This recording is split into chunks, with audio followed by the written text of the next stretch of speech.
guys, it is Rick Pete back with my latest video, which is finally my WrestleMania 35 thoughts. Sorry it's taken so long. The reason for that is that I'd watched it, so I made some notes because the old memory is not what it used to be, and then I thought maybe I was slightly overly critical after watching it straight after NXT and being blown away by Takeover. So I thought, right, I'll watch it again and just see what happens. And to be fair, I pretty much came to the same conclusion as I had originally. So this is the first chance I've had to sort of sit down and record my thoughts. So without further ado, as much as I hate saying that, here are my thoughts to WrestleMania 35, and I know Money in the Bank is just around the corner, so I'm well late getting this up, and I do realise that, and I apologise. So yeah, WrestleMania 35. Right off the bat, Alexa Bliss looked absolutely amazing. I was like, wow, she just looked stunning. Obviously, Hogan came out, which didn't bother me one bit. I've not watched wrestling for ages, and if I started watching it and watched it non-stop for the next 10 years and never saw Hulk Hogan again, I wouldn't be upset. I just don't like the guy. So that aside, first match, Paul Heyman comes out and announces that Brock Lesnar's got things to do, so he wants to get it done over and done with quickly. So first match off the bat is Seth Rollins challenging Lesnar for the Universal title. This was a pretty quick match, to say the least. I was surprised by how quick it was. I mean, you can forget Suplex City, it was Low Blow and Curb Stomp City. I was surprised it was the opening match. I really don't get why, but it is what it is. It's WWE booking, and as we all know, Rollins is the new Universal Champion. So obviously, at least the title will be on Raw again, and people will be able to see it and not forget what it looks like. Next matchup was AJ Styles versus Randy Orton. Like I said, I came into this and Takeover completely blind. I've not watched any wrestling for a long time, so I have no idea about how storylines are built up or anything like that. So I don't know what the whole thing with Orton and AJ is. The commentators did sort of give a bit of a backstory about how AJ said that Orton had everything handed to him and he'd had to work all over the world to get where he is and everything. So that did kind of give a bit of a clue to me as to why they were facing each other. Decent match. I wasn't blown away by it, but it was a decent enough match. It was entertaining. There was plenty of stuff in it to make you think that one person would win, and false finishes, I suppose, and everything. But yeah, we're blown away. But I did enjoy it. I was glad that AJ got the victory. Next up was the Fatal 4-Way for the SmackDown Tag Titles. Now, initially with stuff like this, they try and fit like too much into the match, but they didn't with this. They did a great job. To me, and this is just my opinion, everything was just brilliant. It was paced out well. They got plenty of spots in, plenty of times when you thought somebody might win and everything. But yeah, really enjoyed this match. I thought it was a great job. But Usos retaining, I'm fine with that. I have no problem with that. I like the Usos. I thought Aleister Black and Ricochet again made a really good showing for themselves after wrestling on the Friday at Takeover. So yeah, really enjoyed this match. I thought it was really good. Next up, there was a vignette with something to do with, I don't know if it was a Hall of Fame or something. I can't remember now. But what has happened to Tori Wilson? She was absolutely beautiful. Now she just looks rough. It was nice to see China get acknowledged. Yeah, it must have been a Hall of Fame bit. It's nice to see China get acknowledged in the DX bit. Will we ever get to see it on her own merit, though? This is the big question. People like Tori Wilson can get in. I'm pretty sure that China should be able to get a place in there. So next up was Shane versus Miz in a Falls Count Anywhere match. Shane calling himself the best in the world. Not 100% why, something to do with the tournament, something he won. Like I said, I went into this blind. I've not seen anything beforehand, so but yeah, he's known calling himself the best in the world. It took him announced about 10 attempts to announce him, something like that seemed to go on forever. Miz came out. I just don't get it. Never liked him, never will. And I can honestly say I don't know if I like seeing Miz or his baked potato faced dad get beat up more. I cannot and will never cheer for Miz. I just don't like the guy. I've never liked him. And I thought the finish they did was really good. How everybody thought that Shane had won because of Miz had won because of the way he took him off, but Shane's arm being over the top. As soon as I saw that, I was like, yeah, Shane's going to win it. And I'm glad he did, because, like I said, I just hate the Miz. Can't stand him. Women's tag team match was up next, and Paige came out, and, you know, I'm not just saying this because I'm English, but she looks amazing. The whole, you know, leaked videotapes thing aside, which did kind of put me off her for a bit, but she looked amazing. So yeah, next up was the women's tag team match. I wasn't really expecting much from this, and that is no disrespect to the women involved at all. It was just a case of we'd already seen that sort of thing with the SmackDown titles, you know, the multiple team thing, and I thought, you know, they obviously had a lot to live up to. But I enjoyed it more than I initially thought I would. It was nice to see Beth Phoenix in the ring, and she hasn't lost a step. She looks like she's been training in the back garden. She looked really good. Iconics winning. Yeah, I was all over that. It was nice to see somebody different get a title, and obviously afterwards, you know, Sasha's kind of thrown the teddy out and he's having like a little paddy, but whether that's as a result of her losing a title, I don't know. But yeah, seeing Iconics win was nice. So yeah, I'll have to keep an eye and see what happens with those. Next up, Kofi Kingston challenging Daniel Bryan for the WWE title. If Kofi wasn't a part of the Not So New Day, I may have been pulling for him more, but the fact that he's still associated at this point with Big E and Xavier Woods, I just couldn't do it at the start of the match. To me, they just rehashed the Daniel Bryan storyline where he had to fight to get himself into the main event of WrestleMania when he eventually won the title. But with Bryan as the heel, which did seem a bit lazy to me, but you know, like sort of seeing the storylines, they are very similar. Kofi's been there for a long time, and he's put up with a lot of crap, and you know, it was a great match, and something just fallen for some reason. But after the match, when Kofi won, seeing him celebrate with his kids, I was happy for him. It was a case of, yeah, do you know what? Yeah, you probably do deserve this, Kofi, and fair play to you. So yeah, congratulations to Kofi Kingston. Whoa, stuff falling all over the place, and I don't know why. They recapped the Andre the Giant Memorial Battle Royale. Braun Strowman won it, so God help him now. His career is probably on a downward decline, much like everybody else who's won it. Cesaro won it. Nothing happened with him really. Started the bar with Sheamus tag titles. That's about it. Then Baron Corbin won it. Then the US title run. That's about it. And then Mojo Rawley won it and vanished. Big Show won it. And it was. Oh, did he win it?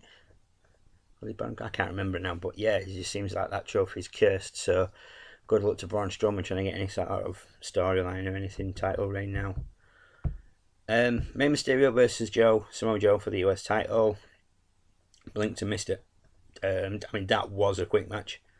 I thought Rollins and Lesnar was pretty quick, but that was, I think Ray got about 5-6 offensive moves in and then bang, tapped out. So yeah, that was a really quick match. I have no problem with Samoa Joe as US champion. I've liked Samoa Joe for a lot of years. So yeah, cool that he's got a title. Next up, McIntyre versus Reigns. I'm spotting a Roman Reigns t-shirt. It's not by sort of intention, it's more just a case of it was first t-shirt I grabbed this morning and I've not worn it for a while. But yeah, I mean, I had no doubt that Reigns were going to win. You know, given his comeback from leukemia, you know, well done to Roman Reigns for that. So that's great. I always knew he was going to win, but the match itself was really good. I really enjoyed it, and even though he lost, they made McIntyre look like a credible sort of, challenge to anybody. He did look really good even in defeat. I just hope now that they don't waste Drew McIntyre, because I remember his first run in WWE and then they let him go, and he went to TNA and everything, and it was alright there, and then he was ICW, and I watched a lot of his stuff in ICW and it was amazing. So yeah, I just hope that they don't just give him a crap storyline now and see where that goes. Next up, Elias came out and he was just rattling on with himself as a band, and then old school John Cena came out, the Doctor of Thugonomics, and that was just awesome to see. That is the Cena that I was a massive fan of. That is the Cena that inspired me to make my first belt that I bought, the spinner. It was great to see him complete with hitting an FU, not an AA. Yeah, I'd love to see old school Cena back permanently. That was just awesome. Batista versus Triple H. Yeah, I knew Triple H would find some way of having a Mania moment. It's like he wants to run everything behind the scenes, but he refuses to give up being in the spotlight. So, it's like you need to make your mind up at some point. And how much of the budget was spent on his entrance, it was just crap. Again, the last entrance I saw of his, can't remember which one it was now, the Terminator one. It was just rubbish. Because it just had no build up to it. They just sort of like, oh yeah, we've been advertising Terminator Genesis, so we'll just have some Terminators on the stage and just, but it was crap. And then there were like can't remember what the one, yeah, the trike one where he came with Stephanie. And there was this one where he was being chased through a desert and shit, and it just didn't do it for me. I just thought it was a waste. I enjoyed the match. I wasn't sort of like emotionally invested in it. Like I said, I didn't have much of a clue. I mean, I know they showed like a build-up package to it, but I just didn't see the point of bringing Batista back just to lose at WrestleMania. I mean, obviously, I'm assuming he got paid well for it, but that's about all I can assume. Like I said, I knew Batista weren't going to win, and I knew Triple H weren't going to lose his career and give up the chance to be in the spotlight. So the thing is, I used to be a massive Triple H fan, but just lately, the last few events I've seen him at, it's just been a case of he's there for whatever reason. It was a good match. The some of the moves, including the steps, were absolutely just immense. The kickouts from him were just like unbelievable. You thought it was all done and dusted, and nope. Triple H kicks out, Batista kicks out. Excuse me. But yeah, I did enjoy the match, but I just didn't really see the point of it. Next up was Baron Corbin versus Kurt Angle. Along with, I would pretty much guess, the rest of the planet who were wrestling fans, I was really pissed to see that Baron Corbin would be Kurt Angle's last opponent in WWE. And the fact that they were saying, oh, Kurt Angle chose him himself. No, I don't think so. John Cena should have been his last opponent, seeing as he was his first proper opponent at the start of the Ruthless Aggression era. I mean, I saw a tweet by a guy called Billy Kirkwood, who's a comedian, and he does commentary for ICW Wrestling. And he put a tweet out saying that, finding out that Baron Corbin is Kurt Angle's last opponent is like finding out that Jeff Accounts is in the starting lineup for Real Madrid. I've never been a massive fan of... I was a fan of Biker Corbin, but now he's become Topshop, which is a clothing store over here, Corbin. Even his hair's got that bored of him and pissed off, which I thought was really funny. But yeah, I watched the match, and all I can say is, what the fuck? Baron Corbin won. Bullshit. Angle should have gone out on a high, and I don't care if it was an attempt for WWE to try and pass the torch and all that bollocks. Angle should have gone out on a high. That's all I can say about that, and Forrest Gump style. That's all I've got to say about that. IC title, Lashley versus Finn Balor. The almighty Lashley, really. Never really been a massive Lashley fan. Even his original out in WWE, I was never a massive fan. So I was totally rooting for Finn Balor in this one. Really glad to see him win. Yeah, so him to claim the IC title, making him a two-time champion, which, you know, it's only fair, seeing as it was injury that caused him to have to relinquish the Universal Championship. So finally, we have the main event, the first ever time women have main evented WrestleMania. Yeah, for both titles. I didn't know if this was going to unify them or whether they were just going to have somebody become like a champion of both brands and defend each title or each pay-per-view or what. I had no idea. I was a bit concerned about it being the main event, and that is not because there was women in it. It was just because there have been so many multiple person matches, should I say. There have been the ladder matches for the not ladder matches, the multiple tag team title matches, and it just seemed a bit like, put another 3 people in a ring and let them go at it. But the backstories, it kind of makes sense. So before the match started, all I could remember thinking to myself was, and I mentioned it in the OWO pre-WrestleMania podcast that we did a while ago, my first thought was anyone but Charlotte. Just please God, anyone but Charlotte. I would have been happy with Rousey taking both belts. I would have been happy with Becky taking both belts. Hell, I would have been happy with both of them pinning Charlotte and taking their respective titles back. But I enjoyed the match a lot more than I thought I would. I suppose that's been a thing for WWE, going with low expectations and find yourself pleasantly surprised. But no, I thought they did a good job of main eventing it. It's nice to see Becky win. Like I said, I would have been happy with her or Ronda, but now Becky was the one that came out on top. So yeah, well done Becky, 2 belts. Obviously that's the t-shirt now. So yeah, it was nice to see somebody but Charlotte get a run.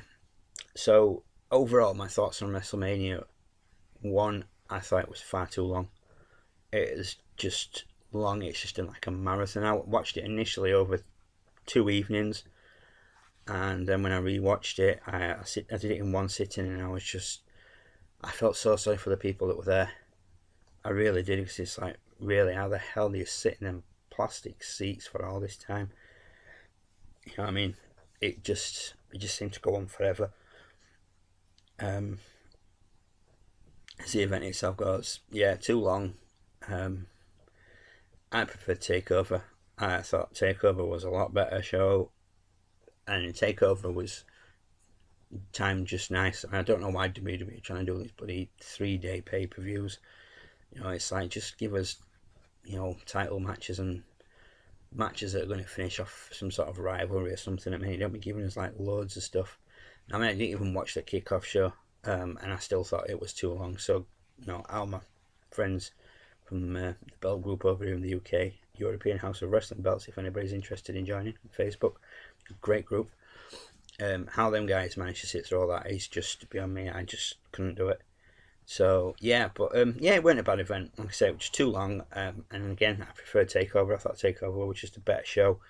NXT, since I last watched that, and the main roster, NXT is still to me the better brand. But it is what it is, and WWE will keep churning out these pay-per-views and stuff. So hopefully they'll realise that 5 hours or whatever it was is just too long for a wrestling show. In New Japan, I have Wrestle Kingdom, which is about 5 hours, but I've sat through that and it didn't feel like 5 hours. Sat through 3.5, 4 hours of Lord of the Rings and it didn't feel like that. WrestleMania felt like twice as long as it actually was. So yeah, my opinion is it's far too long. But yeah, I mean, it wasn't a bad show. I haven't seen last year's, so I may have to watch that and compare it to this one. But yeah, that'll pretty much do it for this, guys. So I'll get the point now when I'm starting rambling. But yeah, that was my thoughts on WrestleMania 35. Because I'm sorry it took so long. I will try and get one for Money in the Bank. and I'll try and get it up straight away as soon as I've watched it, and hopefully it'll be not too long after the actual event itself. But for now, guys, that'll do it from me. So I always thank you for watching, taking the time out. Thank you for those who subscribe, both old and new. Don't forget I have a Spreadshirt store. There's some pretty cool designs on there that I've done myself. I haven't paid somebody to come up with these designs for me. The ones I've done myself. So if people think they're a bit basic, then I apologise for that. But I've done. So, but yeah, check it out. There's some good stuff on there. This is assuming I remember to put the link in.